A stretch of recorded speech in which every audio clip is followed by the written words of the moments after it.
স্বাধীনের ক্ষেত্রে মেজর জিয়াউর রহমানের ভূমিকা রয়েছে। আচ্ছা, জিয়াউর সম্পর্কে 1 মিনিট কথা বলি। জিয়াউর রহমান সাধারণ কোনো মানুষ না। আল্লাহ তাকে এত মর্যাদা দিয়েছে যে মক্কা শরীফের ভিতরে মদিনা শরীফে যেটা আরাফা বলা হয়, আরাফা, যেখানে আমরা হাজী সাহেবরা স্থান নেই এবং আল্লাহর কাছে গুনাহ মাফের জন্য দোয়া করি, সেখানে গাছ রয়েছে। সেই গাছগুলো নিম গাছ রয়েছে, এখনো ভিডিওতে দেখবেন। সেই নিম গাছের প্রত্যেকটা গোড়ায় আজকে গিয়ে ছাপ দিবেন মোবাইলে যে হুজুরের কথা সঠিক না বেঠিক, প্রত্যেকটা গাছের গোড়ায় লেখা আছে, সুন্দর করে আরবিতে লেখা আছে জিয়াউস শাজার। দেখবেন জিয়াউস শাজার আরবি লেখা। জিয়াউস শাজার মানে হলো যে এই নিম গাছ জিয়াউর রহমান বাংলাদেশ থেকে গিফট করেছিল সেই সরকারকে। সেই সময় বাদশাহ ফাহাদ ছিল, বাদশাহ ফাহাদকে গিফট করেছে। আর বাদশাহ ফাহাদ এটা লিখে দিয়েছে যে এটা হলো জিয়াউরের একটি গাছ, এই গাছ আমাকে গিফট করেছে। সুতরাং সেই গাছের গোড়ায় লিখে দিয়েছে জিয়াউস শাজার। মানে হলো যে জিয়া, আমাদের দেশের যে সরকার জিয়া, এই জিয়ার গিফটের গাছ, এটা এখানে লিখে রেখেছেন। কিয়ামত পর্যন্ত ওই গাছ ওই নামে নাম করা থাকবে জিয়াউস শাজার। জিয়াউর রহমানের অনেক গুনাহ ছিল, মনে করেন।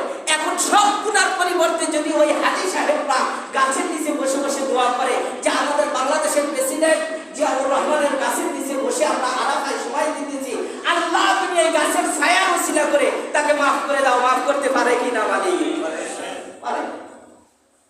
এই নিম গাছের আলো বাতাসে সেখানে আরাফার মানুষেরা শুকরিয়া আদায় করে। ঠান্ডা বাতাস নিম গাছে, সেই গাছগুলোতে প্রত্যেকটা গাছে পানির সিস্টেম করা হয়েছে। যে পুরা গাছটা ভিজিয়ে দেয় এবং গাছের গোড়ায় পানি দিয়ে দেয়, সরকারি ভাবে করা হয়েছে এটা। আল্লাহ তাকে কবুল করুন। সকলে বলি ব্রিটিশযুক্ত আন্দোলন করতে হবে। এই জন্য তাদের স্লোগান ছিল ভারত বাংলা পাকিস্তান ভাই ভাই, ভারত বাংলা পাকিস্তান ভাই ভাই, আসো আমরা ব্রিটিশ ঠেকাই।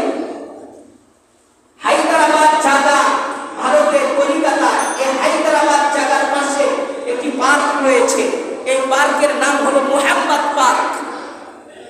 এই মোহাম্মদ পার্কের ভিতরে ভারত বাংলা পাকিস্তানের শীর্ষ নেতাদেরকে তারা আহ্বান করে সেখান থেকে হোসেন আহমদ মাদানী সহ বড় বড় ওলামা হযরত সহকারে সাব্বির আহমদ ওসমানী এবং আরো যারা ছিল তাদের সবাই গোল মিটিং বৈঠক করে তাদের এই মিছিল বের করা হলো, ভারত বাংলা পাকিস্তান ভাই ভাই, আসো আমরা ব্রিটিশ।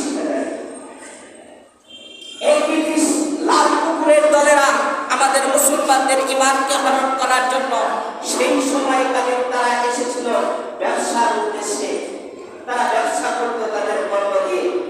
আবারও তারা প্রতিজ্ঞা করে গিয়েছে এখান থেকে আবারও যদি বাংলার জমিনে আসি তাহলে আর কোনো মানব সেবার উদ্দেশ্যে। কিসের উদ্দেশ্যে? মানব সেবা। তাদের শুরু ছিল তাদের ব্যবসা, এরপরে আবারও আসবেন তাহলে মানব সেবা। তার শাখা প্রশাখা আমি আলোচনা